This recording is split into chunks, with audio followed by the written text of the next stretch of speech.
put your questions in the chat section or identify yourself as having a question. We'll call on you, take you off mute, and allow you to ask the question to our panelists at that time. I'd like to also thank all of our sponsors. Our diamond sponsors for 2020 this year are CBRE, DPR Construction, and JLL.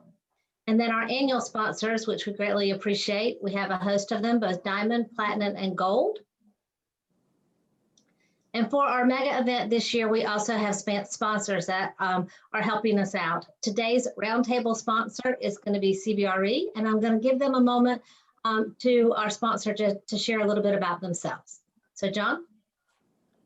Thank you, Patty. I'm John Christenberry with CBRE. CBRE is proud to be the mega event sponsor for 2020 in these unique times. For the Carolinas chapter, the #1 chapter globally with Coronet. CBRE has over 900 professionals here in the Carolinas that are serving in all facets of real estate, whether it be office, retail, industrial, data centers, life sciences, and it can serve all of your unique niches and needs within the real estate sector. We would enjoy a conversation with you all to discuss how we might help streamline and build on real estate portfolios, and look forward to the conversation. Thanks. I'll turn it back to you, Patty. Thanks, John. I appreciate it. And just a few more things I wanted to let you know about Coronet. There's a few upcoming events that you should be aware of. On October the 8th, there's a virtual team building real estate strategy discussion that will be happening.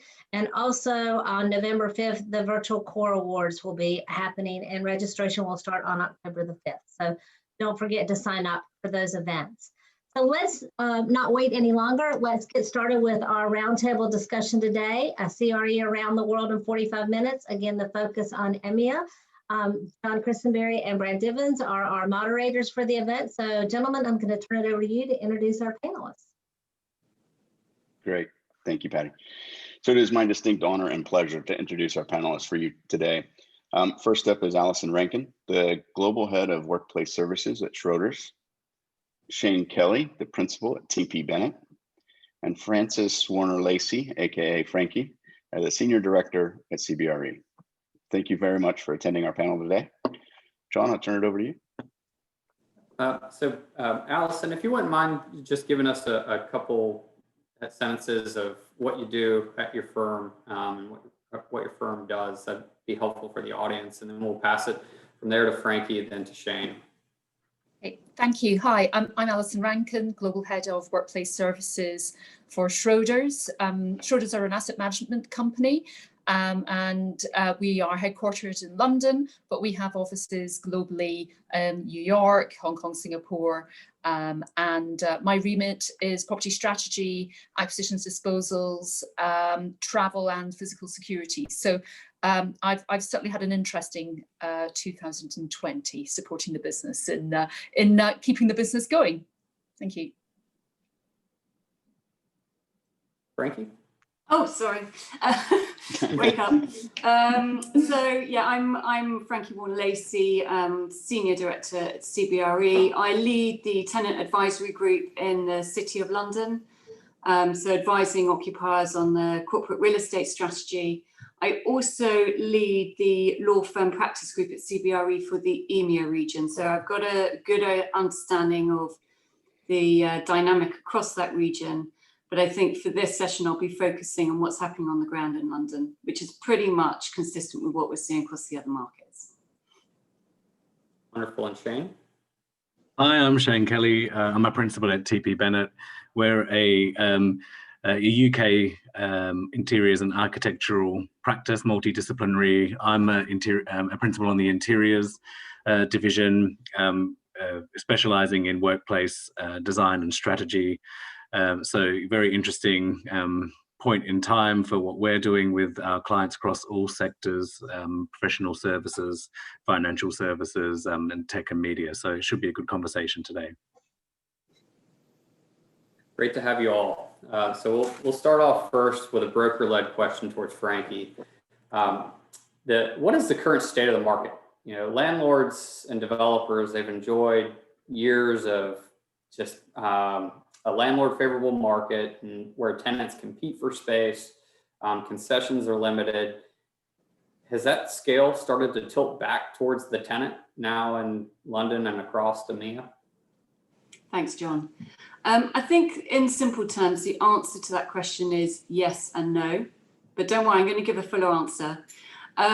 So, I mean, what you need to understand with London, it's a big market. It's about 230 million square foot in total, over 3 kind of key markets. You've got Canary Wharf, City, West End, all very diverse, ranging markets. And rental levels across those markets can vary quite considerably as well. So you're looking sort of mid-50s per square foot in Canary Wharf, over to the West End, where you can see rents in excess of £100 square foot in Mayfair and St James's. So it is an interesting market, but I think like everywhere else, it has been profoundly impacted by COVID and the lockdown situation that we've all faced over the last 6 months. I think immediately from going into lockdown in March, we saw deals stall, we saw relocations were put on ice, and in some cases they were pulled altogether. And, in terms of take up, obviously that has had, and when I say take up, I mean deal flow, the amount of deals that have happened over that period of time have had a significant impact. So if I was to try and put this into context for you, we did have a graph, but I'm not going to share it with you now. Q2 figures were 69% down on the corresponding period in last year. So that's a big difference. It's actually the lowest level of take up on record. So that gives you a clear idea that deal flow in London has had an impact. And I'll give you another stark statistic. We had just 10,000 square foot of take up in the city in August. So August is known as being a quite quiet period. This August was particularly quiet. And I think last week, Boris has announced further restrictions, further encouragement for people to work from home if they can. So I think, we were expecting things to pick up in September, and now the likelihood is that we've got another 3 to 6 months of a subdued market. Now, in terms of looking at that demand supply dynamic and what's happening against that landlord and tenant balance, we need to look at supply. And I think the supply side is far more nuanced. So, when we went into lockdown, our vacancy rate was very low across central London. It was about 4%, which is low by historic standards. And for this cycle also, the development pipeline is also very constrained, and that's what separates this from other market downturns. Now, correspondingly also, we've got a situation where we've got a bulge of large lease events in 24-26.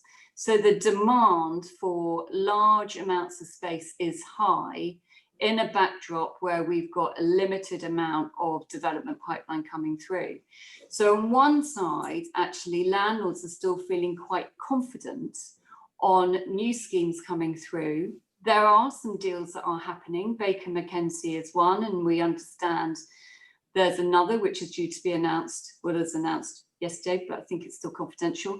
So there are large requirements that are happening. When I speak to my leasing colleagues, they are busy responding to RFPs at the moment. Now, if we look at the other side of the equation, what is happening with the second-hand space? There's a lot of second-hand space coming to the market, and supply has increased. So at the beginning of the year, supply was about 12 million square foot. It's now 18 million square foot. So we're definitely seeing supply increase, and is currently around about 60%. Now, 70% of that availability is in second-hand space. So I think that's an interesting dynamic. And the other element that's worthwhile bearing in mind is that 90% of that availability is less than 50,000 square foot. So I think it's inevitable that we will see more of a correction in the second-hand market. Now, we know from previous market downturns that takes time to come through. So, John, in answer to your question, we're not seeing a correction yet in terms of rental levels. But I expect next year in the second-hand space, we will see more of a correction. And if we look beyond what's happening on the rental side, then we are seeing concessions now in the form of increased rent-free periods. So rent-free periods have increased from, say, 21 months rent-free to 24, 27 months rent-free. But I think critically, and this is really important for occupiers in the current market, more flexibility in their leases, that ability to expand, but more importantly, to contract, because it's so difficult at the moment to forecast, what your future space needs are, and of course, what the impact this is going to have on your business. That's a super interesting and detailed response. To hear 70% down, it is unbelievable. But to hear the big blocks, it sounds like landlords are anticipating these bigger blocks coming to the market, but just not prepared yet to give the concessions and aren't feeling it due to the vacancy. Yeah, they're feeling confident about their position because, frankly, there are more occupiers in the market for large pre-lets than there are in terms of schemes that can be delivered. And that's the other element. Some of these developments in the pipeline will either be delayed or they're going to struggle getting the funding in the current environment. Interesting. And I think that's a really good point too. As you look at the opportunity that end users have, they're looking at their existing space, and they're looking at ways in which, as you pointed out, ways in which contraction might be a possibility. But some of that, of course, comes back down to how does the design of the new space look like? And so, Shane, turning over to you is, the $1 million question seems that in the changes in the world of COVID and what that's looking like, and as it mirrors or connects with what Frankie is saying around, contraction, how do you see space changing? And, is there a change in the post-COVID world that we should all be looking at from the EMEA region? Well, I think this whole period has hit different organizations in very different ways. And in some ways, I think the COVID conversation has really unlocked thinking for some clients. And for those clients that were already on a journey looking at new ways of working, talking about activity-based working and applying agility to headcount and highly utilizing their spaces, those organizations, I think, have felt it less, because there has been a drive for many reasons to looking at the way we use space, and that is moving away from allocated desks and fixed working to spaces that are designed for mobility, working in different ways, technology that supports that type of working. And those clients that have already been on that journey, and I think it'll be interesting to speak to Alison shortly, have found adapting through this period much easier. And when I say it sort of unlocked potential for other clients, I'll use an anecdote. I won't talk about the client, but I've been advising a client in Ireland, in Dublin, about their real estate strategy, and they were very conservative users of space. I want to use the word institutional, and I'm sure they wouldn't mind me using that. And we were briefing in December and January, and we were getting to a point where the conversation was looking at space take, and we were trying to work out how we would at all navigate through the potential of taking desks away from people and looking at new ways of working. And then all of a sudden, COVID happened, and they were instantly immersed in sort of the world's biggest work from home pilot.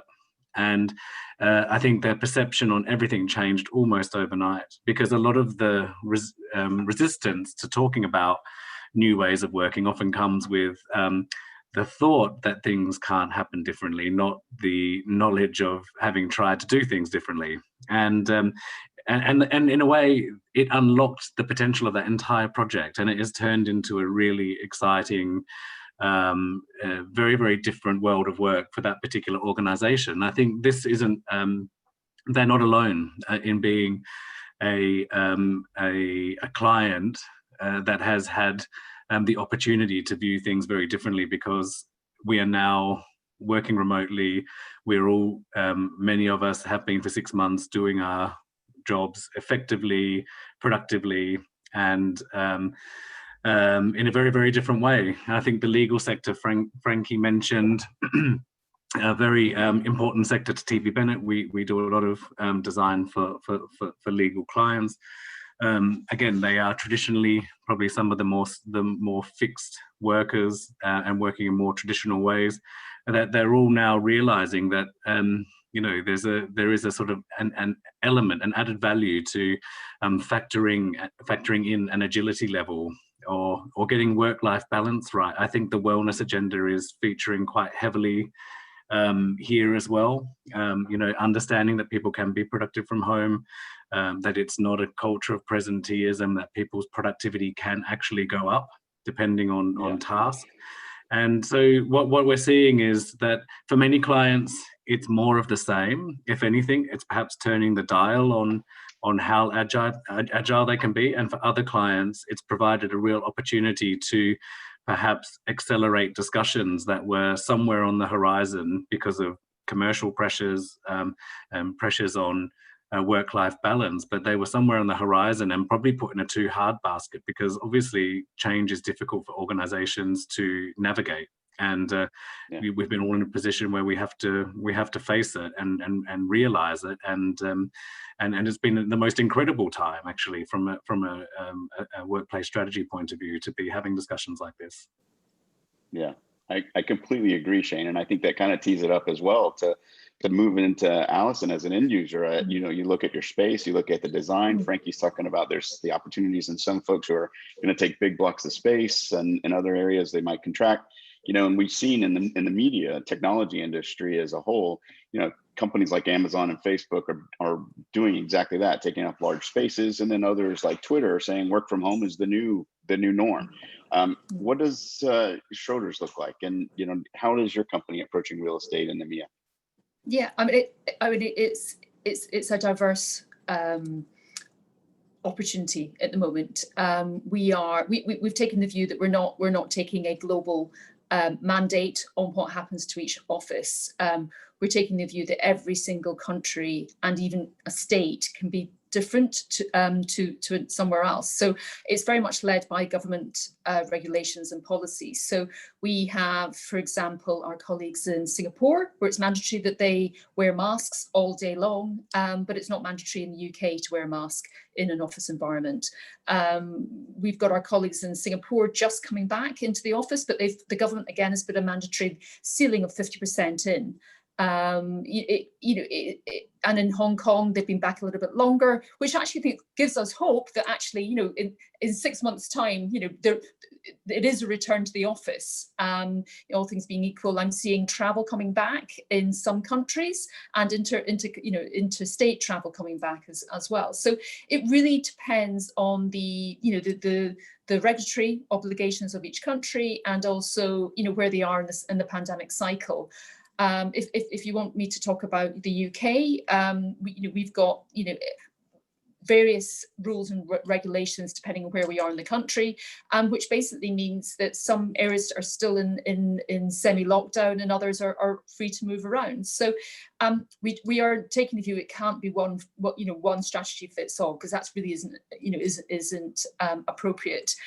We are also being led by not only our employees but what our clients want as well. In the main, we have not shut any of our offices.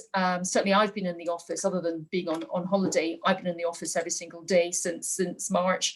You know, I think it's really important for me to be here because, you know, my catering teams, my security teams have all been here too. So I think, you know, it's set a tone to my team that, well, you know, I think this environment's safe for me to be working in here, and I can travel to the office safely. So therefore, you know, if I'm doing it, I'm hoping that gives other people the feeling that they can do that too, if it's appropriate, you know, for them. I think that it's very hard to there's been a lot of challenges around communication and technology. I think, it's very easy to increase your cleaning regimes and things like that. But actually, it's the hearts and minds that most corporates are having. That's where the big challenge is. I'm probably spending more time with our HR directors and our comms teams than I normally would, because they want to know about the nuances of how we run the buildings, what the fresh air changes are, but also it's around hearts and minds.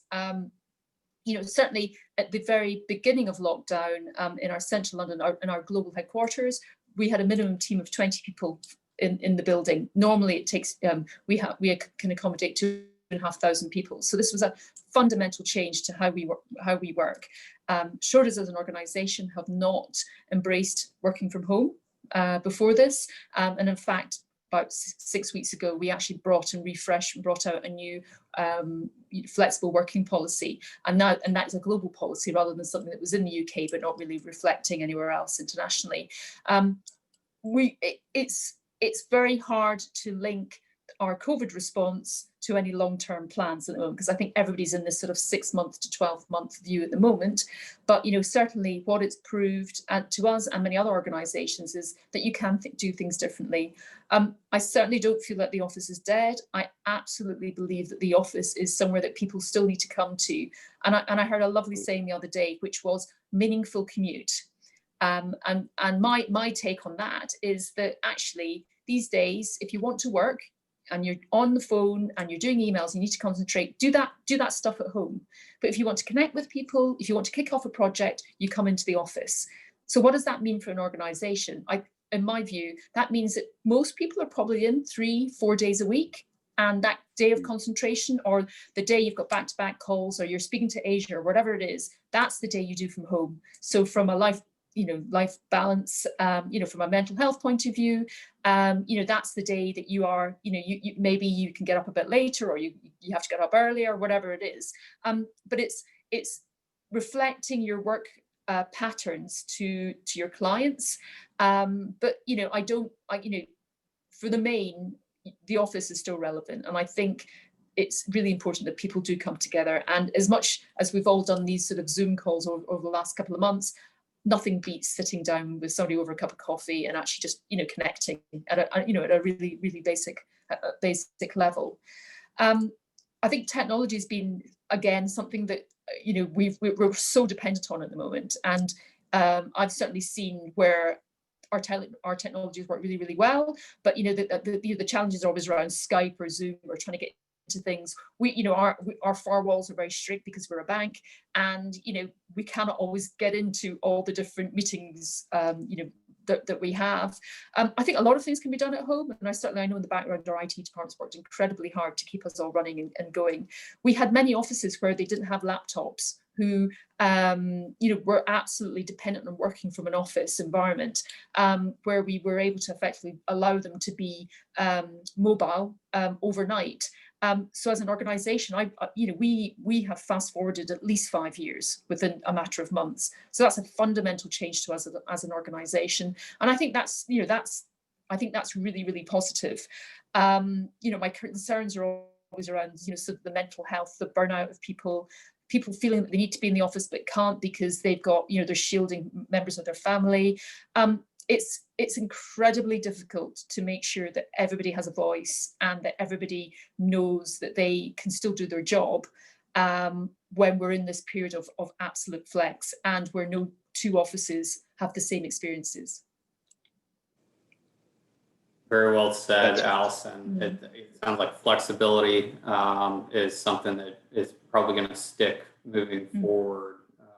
And also, there's definitely some alignment with what we heard with our Asia Pac chat yesterday. A lot of decisions are on hold. And this kind of leads into a good segue to Frankie. How are you advising clients that have upcoming lease expirations that might be 12 to 18 months?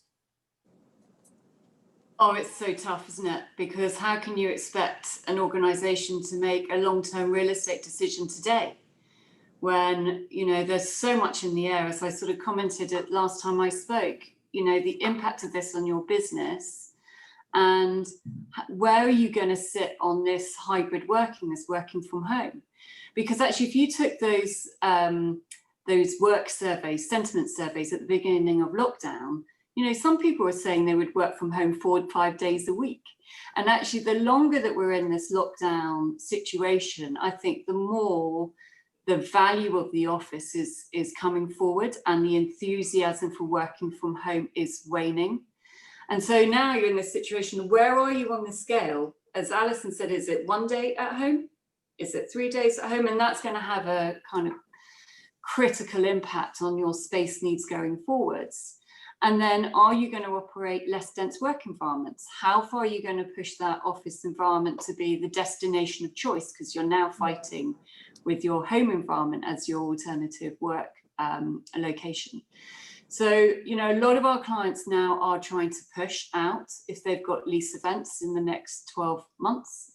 And some of our landlord clients are being very open to having those conversations where we can, where they don't have the luxury of being able to push out. Maybe their building is sitting on a redevelopment site.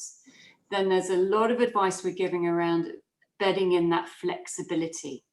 So you can commit now, but you've got that ability to expand, more importantly, contract, to enable you to the size of your organization to flex and not be beholden now in long-term lease commitment. We're also looking at creative lease restructures. So, you know, staying put on less space, and surrendering the space that you no longer need, because what we're working very hard to do at the moment is not to expose our occupier clients to the sublet market, because I think, you know, next year will be a challenging year to be subletting space, because you're going to be competing with a lot of occupiers who are long on space. So, you know, that's the sort of idea of the advice we're giving our clients at the moment. Agree. Yeah, we're seeing similar here in the Americas with regards to sublease space becoming more and more competitive. But a key theme I hear from you, and this flows back to Alison, is flexibility within leases. Yeah, and I think on that, John, we obviously, it's very important to drive the best rental deal possible for your clients, but that's just one part. And frankly, you know, sometimes I think that flexibility is not properly valued in the market. But for an occupier, surrendering a couple of pounds on the rent or dollars on the rent in return for the ability to contract by 20%, you know, that is a worthwhile trade in my view. Agree wholeheartedly. Well, thank you for that, Frankie. We're going to move over to Shane next. And Shane, are you seeing companies willing to make these some of these long-term decisions, like distancing within an office, for example, and spend the capital right now, not knowing what the future may hold?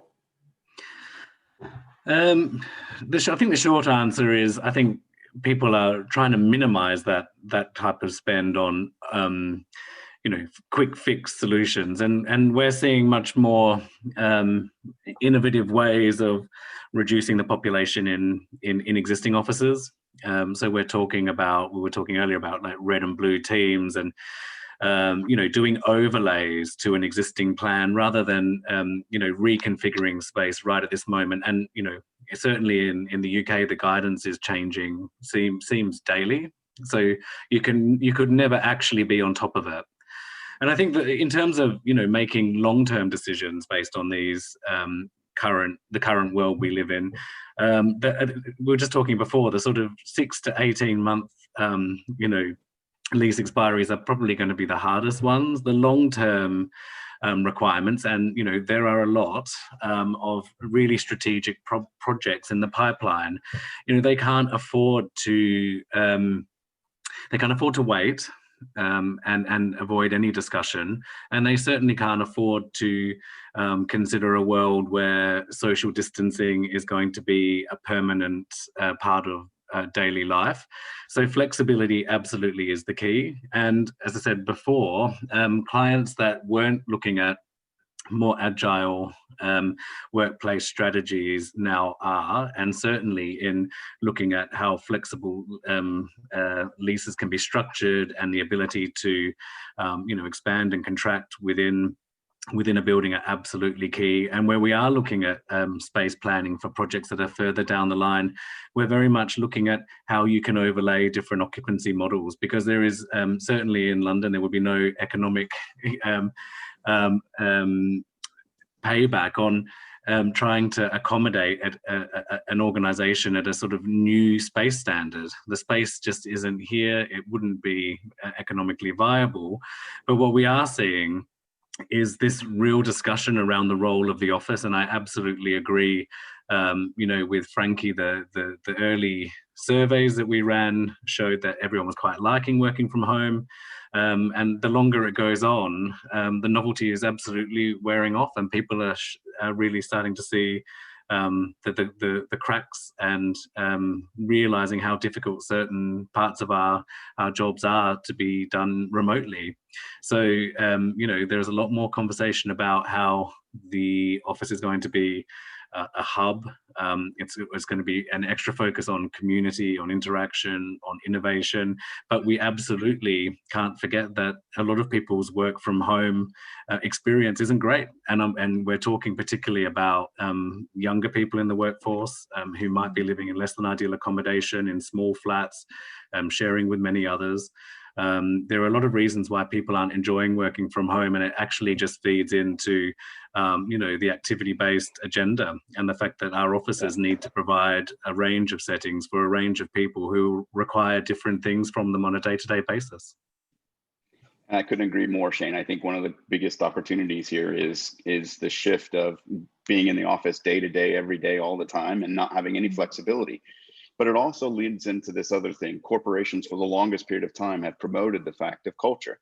And I kind of think, to some degree, moving from this flexible environment, what does that do to our culture, and how do you maintain that? At this point in time, where Alison, I'm going to shift to you in that regard, is that as an end user, how as a company, how do you maintain culture in this virtual world, as well as for those new people coming in to join Schroders? Yeah, I mean, I think we have a strong culture, and we have a very positive culture, but we've certainly seen in teams where they've been recruiting. I can think of one team where they've brought in 40 people in the last couple of months. Those individuals hadn't met until probably 2 weeks ago, and they joined in February, March this year. Where you have brand new people, it's incredibly hard for them to find that gel when they sit on a Zoom call for hours and hours on end.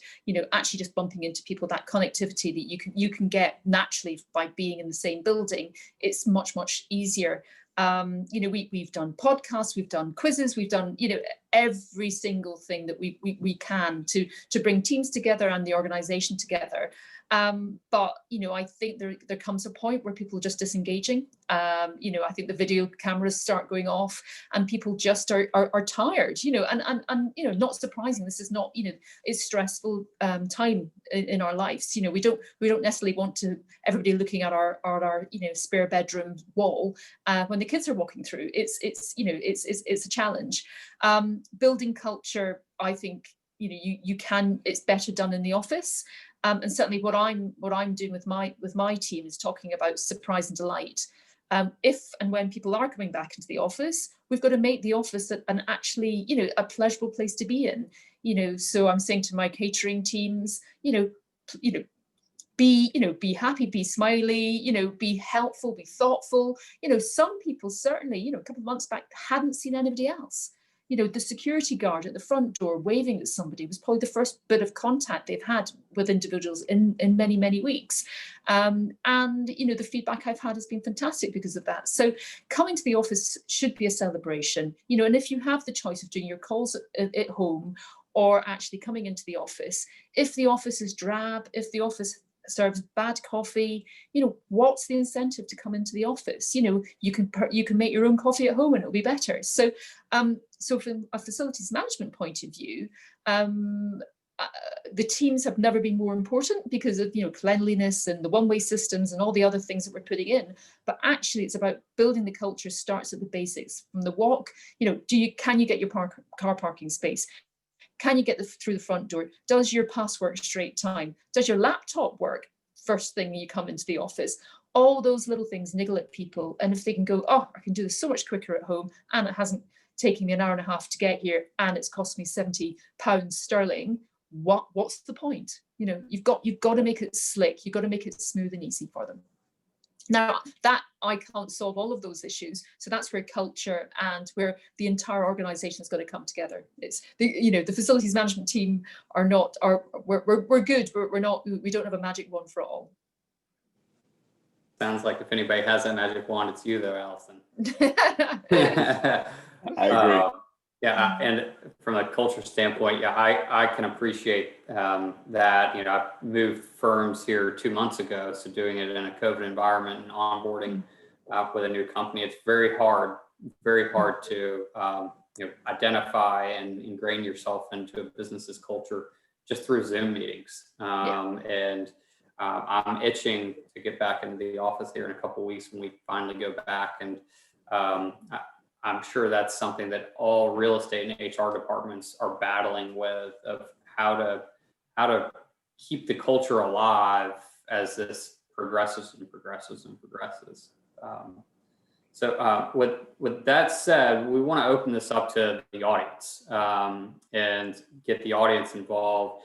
And our method of doing that, audience, if you have any questions that you'd like to ask directly to Frankie, Shane, or Alison, you can either send in the chat function, I have a question, and we'll flip it over to you to ask verbally, or if you want us to, Brad or I, to ask that question, you can just type in the question into the chat, and we'll go ahead and announce it. So while we wait for questions to populate, we'll go ahead and just ask one more question to the to our panelists. Frankie, you started to mention the relet sublease market. What kind of trends are you seeing? Are you finding that more and more space is coming on now, and what's that doing to landlords? Is it making them nervous? What kind of trends are you seeing in the relet market? Yeah, I think we're starting to see, as I said before, sublease space come to the market. I think we're only at the beginning of that process. The occupiers that I'm speaking to at the moment are holding their nerve. And I think for the reasons that we've all just discussed, they don't want to knee-jerk now into releasing space if they find that in 6 months' time, everybody wants to be back in the office 4 or 5 days a week. So they're holding their nerve. We definitely have seen more tenant space come to the market. And we've been tracking an additional 3 million square foot in the city alone over the last 3 months has come to market from occupiers. And I think we'll wait to see, but I think most space, if it comes through, will probably be next year rather than this year, as we wait to see what happens. And I think the other dynamic just to bear in mind on that front is most of the space that is coming through is at the smaller end of the market. In fact, 90% of that space is below 50,000 square foot. So if we again go back to what we were discussing at the start, those occupiers who have got large lease events cannot rely on the second-hand market, which will be more cost effective, to satisfy that demand. So again, that is putting additional pressure on the development pipeline. I think one last thing I'll say on that, John, before you move on. We know that from historic cycles that it takes 18 months, 2 years for the full impact of a downturn to be felt in terms of the market dynamics. So at the moment, we're not really seeing it, as I said before, in terms of rent, and it will take time for it to come through. And that's another reason for those occupiers that want to play the market game in terms of trying to find the optimum time to do the deal, why they would look to delay making a decision at the moment. Agreed. Yeah, there are some companies out there that it's kind of like waiting for the stock market to go down. Yeah. When can you time it right? And sometimes you just can't time it right. Yeah. We have a question from audience member Jessica Douglas. Going to direct this to you, Allison. Do you think it will be the employees or the employers driving the use of the space and utilization moving forward, or a combination of both? I think it will be a combination of both. At the end of the day, most organisations are there to serve clients. So I think, back to the point around culture and efficiency, you do need to be together to do that. However, there is, we need to consider diversity and wellness and all other elements. So I think people do want to have choice, and there are some roles that are better done in a working environment and others that absolutely you can do from home. My IT colleagues are talking about being able to recruit a wider pool, because for some of those roles, actually, the individual could be at home on a permanent basis and maybe coming into the office once, twice a month. On that basis, they could actually have people that have a commute of 3, 4, 5 hours that just need to be in central London one day every couple of weeks. So I think it's going to be a mixture. We across our organisation, you could say some teams could work remotely 100% of the time. Others will be needing some form of an office. So it's a depends question. I think there's a little bit of both. But really, from my view is, it's clients' needs first, and then, the individual flexing their day around what's required of them, so, based on their deliverables. So, it's not that you're going to be working from home every Tuesday. It's actually, what do I need to do, and what's the most efficient way for me to work for the next 3 weeks because I'm doing X, Y, and Z. And that's the nuance that I think employees struggle with, because they want a certainty around being off on a certain day, when actually you need to have a bit more flex within that regime. Humans are a creature of habit. The flexibility is great, but it's also, we like to know where we're going, where we're sitting, who we're working with today. So, interesting. This kind of it piggybacks off of your response on the flexibility piece. This is from Paul. Paul says, and I'm going to direct this to you, Shane. Are any of your clients with public transportation, location of offices playing all a part of this? Do you anticipate any trends in moving office locations out of city centers and potential satellite offices rather than one centralized office? Curious your thoughts there, Shane.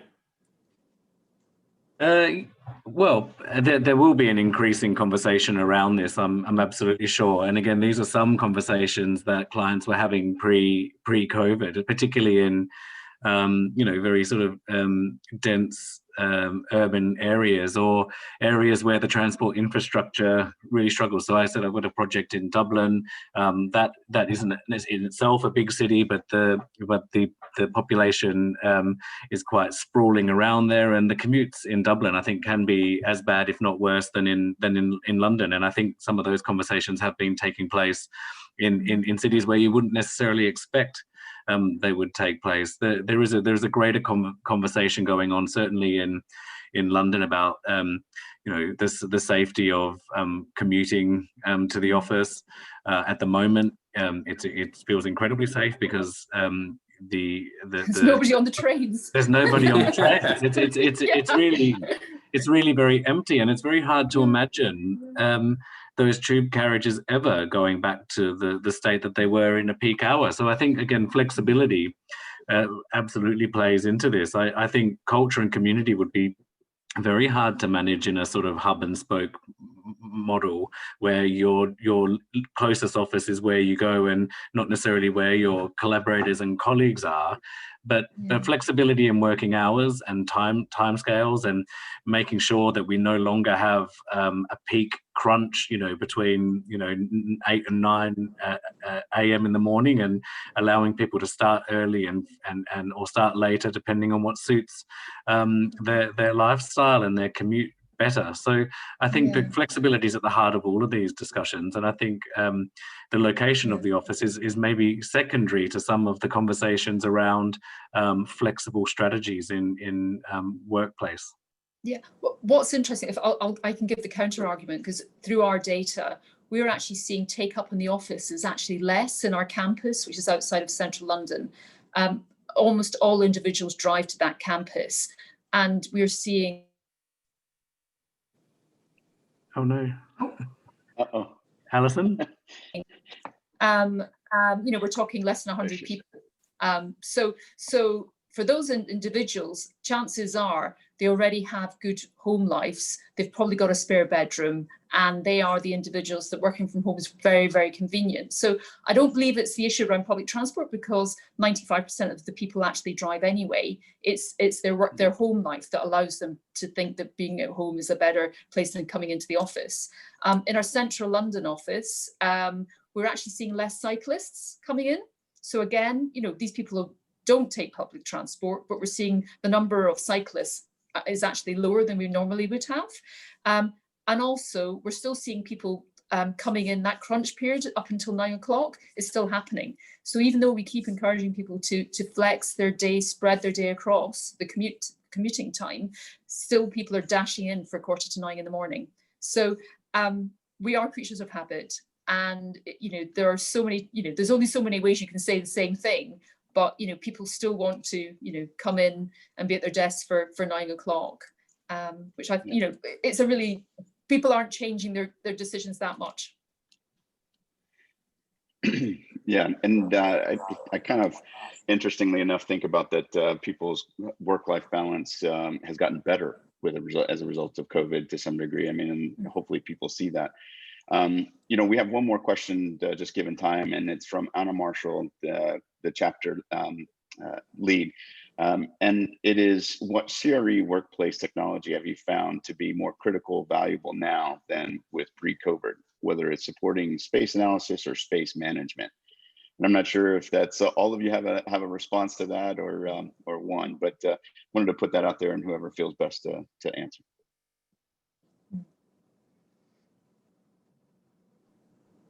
Do you want me to?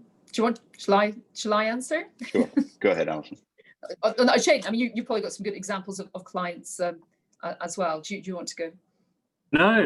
I think it's probably from an occupier point of view, is very interesting. And I think looking at space utilization at the moment is almost pointless, because our spaces are so light utilized. Yeah. I mean, 50. When you're talking about 15% or less utilization at any one time. I think the technologies that are really interesting at the moment is still relevant around utilization and occupancy. Going back to cleaning regimes, actually, it's a really good reason to know where people are, the behaviours of people, where they're travelling in buildings, so that you can intensify your cleaning in some areas over others. Desk booking systems. There's a lot of work going on at the moment, not just in my area, but in other corporates as well, around people wanting to book a desk, because then they know it's theirs for the day. And particularly if you're working in a flexible environment, people don't want to be sharing things at the moment. You don't want to be going to high touch areas. You want to go and know that area is yours, and you can give it a clean, even though the cleaner's been in there a few times before. And they want to know about the quality of the air in buildings as well. They want to know it's fresh air. They want to know it's been circulated. It's non-recirculated air. And actually, it's got nothing to do with technology whatsoever, but actually fresh air, as in terraces, and the ability to go outside and have meetings outside. That's probably been one of the areas where there's been most demand for my colleagues of late. I think technology, everybody wants I don't think CRE technology has been good, but actually it boils back down to, can I answer my Skype call, my Zoom call, and do my emails work? Yep. Great. I would just add to that very quickly. I hosted a law firm roundtable event last week, and this exact question was asked about what technology is being used. And I agree with you, Alison. The desk booking system seems to be the one that everybody's looking at very closely at the moment. We're seeing such improvement now with sensor-based technology, and coming at it from lots of different angles. One, from the sanitation point of view, you don't want to be cleaning down every single desk if only one's being used, so you can focus that attention. But also as a collaboration tool, so that people can see that if, you know, certain members of their team are in on a certain day, that, you know, more people might come in at that time as well. So that's what I'm hearing. Yeah. Well, thank you for the three of you. We really appreciate you taking the time today and presenting for us. I'm going to turn it over now to Patty to close this out for today. Thank you. Thanks, Brad. I really appreciate it. You and John have put together a great group of panelists for us today. So thank you, Frankie, Shane, and Allison for joining us. And thank each of you for participating in this roundtable. Please don't forget that we have a few more mega event roundtables scheduled for the next 2 days. And we will have Brad and John back with the host focusing on the Americas tomorrow. So sign up if you haven't already. And don't forget about the October 8th session for virtual building tours and real estate strategy, as well as the virtual core awards. So have a great day. We appreciate you joining us, and thank you. Great. Bye. Thank you. Thanks, all. Thanks again, Frankie, Allison, and Shane. Have a great afternoon.